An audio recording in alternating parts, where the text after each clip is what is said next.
What is up, Dallas Cowboys fans? It's IndyCarTim here on another Dallas Cowboys Daily Blitz podcast for you. Welcome into a Friday morning. 7 a.m. sure seems early as I am in the studio once again already for the day. And I wanted to talk about something I'm hearing a ton of concern on social media. I've already had text messages. I've had DMs, people sliding into my DMs to ask me questions because people are starting to do their own little research, which I love. I love when you guys kind of try to figure things out on your own. I think that's amazing. It means you care, right? You care about your Dallas Cowboys. But everybody's concerned about this salary cap number that they see because if you head over to whatever your salary cap or salary website of choice is, whether it's overthecap.com, spotrack.com, whatever it is, you will see the same number. And that number is about $29 million on the plus side of the salary cap. And when you factor in, have to pay all your draft picks, you're going to have to pick up tenders on guys, that number can look even worse than that. But I'm here to tell you this morning, I haven't even had my Danish yet. Got my coffee. But I'm here to tell you right now, boys and girls, the Cowboys are not in trouble. They're not trapped. They're definitely not going to have to gut the roster, as I'm hearing some people say. Because NFL teams are not dumb.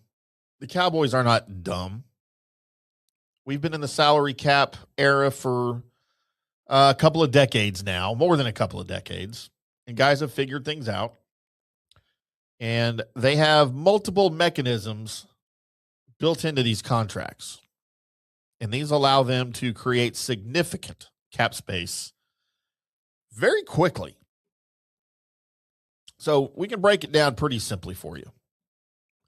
When you hear the word restructure, because we've heard that word lots of times, right?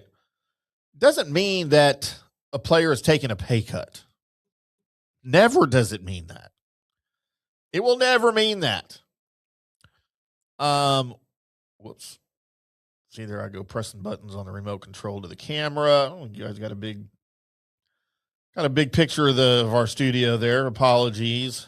Try to create a better angle for everybody. Sorry if you're listening to the recorded podcast. As I fumble around on YouTube here. But yeah, players will never take a pay cut. The players union won't allow it. Player won't allow it. But when you hear the word restructure, it just means that Cowboys are doing something like converting base salary into signing bonus money, which appears differently in a cap structure. So that spreads a player's cap hit over multiple seasons, lowers the current year's number, and players love it because usually it gives them some cash up front, like they need it, right? Teams love it because it creates more flexibility for the current year. And Dallas has several obvious players that are great candidates to restructure. Dak Prescott.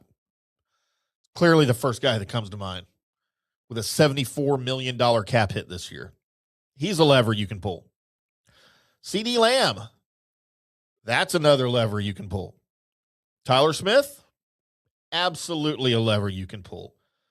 Just with those three, the Cowboys can swing from being $30 million over the cap to very, very comfortably under the cap. And that is all before contract extensions, if they so choose.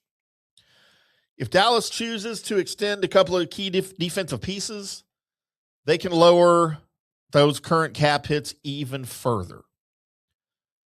Of course, there's practical roster decisions that you want to make. You're not just making dramatic moves. It's just smart cap management. The Cowboys have been pretty good at that over the course of the last 2 to 3 decades. You've got veterans with non-guaranteed money. You've got some fringe roster contracts. And, of course, you're going to make depth adjustments too. So the point is simple.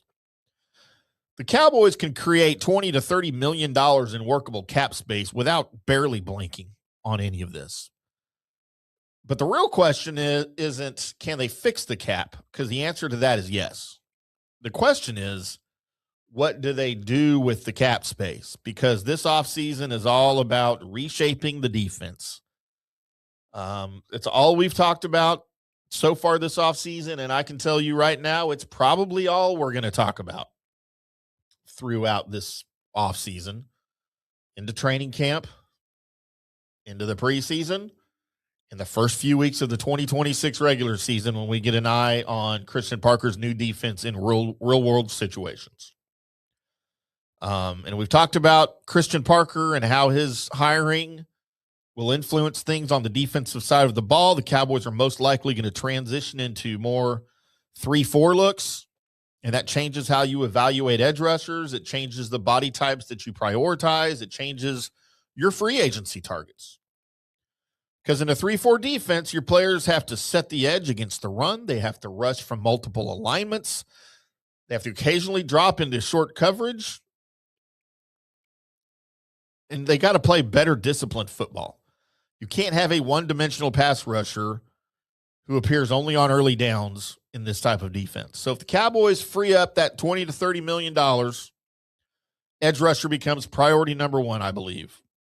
And there are two approaches that the Cowboys can take to that. Number one, spend big. Go after a top-tier pass rusher at $20+ million a year, make a splash, and then anchor the room with a proven veteran. That's aggressive, and it's risky. Option two is the smarter path. Sign a veteran edge rusher on a short-term deal, add a second rotational player at a mid-tier price, and then draft a high-upside edge prospect early in the draft in April. That spreads the risk out, it builds depth, and creates kind of a model of sustainability rather than just depending on one guy. And in today's NFL, we all know that depth wins in December. Because the reality of the situation is this. You don't build elite defenses around one player anymore. You build waves, you build rotations, you build versatility. And the Cowboys have had the ability to do that this offseason. The cap's not going to stop them. The only thing that will stop the Cowboys from adding versatility this offseason is themselves and hesitation. They can restructure. They can extend. They can maneuver. And now we find out if they will be aggressive enough to fix the one thing, the biggest thing that needs fixing. And that's my take on all of this. But don't fret the cap number. It's a number. That's all it is. You will see that go down. No doubt before the draft, you will hear announcements. The Cowboys restructured Dak Prescott. The Cowboys restructured Tyler Smith. The Cowboys restructured CeeDee Lamb. Cowboys cut so-and-so. All of this does is create cap space, and they will be just fine. I promise you that. So I'd like to hear from you guys this morning. Drop into the comments. If you're watching on YouTube, let me know what your take is on the cap structure, what they should spend cap money on, what they should prioritize this offseason. It's the same question we've had for you. And if you are watching live, make sure you hit the like button, subscribe, turn on notifications, either on the FanStream Sports YouTube channel or the Fish Report YouTube channel. Make sure you never miss an episode of us at 7 a.m., Fish at 8, and then Fish again at 6 Central Time. If you're listening on the audio, follow the show. Leave a great review wherever you listen to your podcast. It helps more than you know. We appreciate it so much. I'm IndyCarTim. This has been the Friday edition of the Dallas Cowboys Daily Blitz podcast, live at 7. You guys have a tremendous weekend. Spend some time with your loved ones. Spend some time with your friends. Whatever you have to do to enjoy it, you guys go do that, and we'll see you again on Monday. Until then, boys and girls, we'll see ya.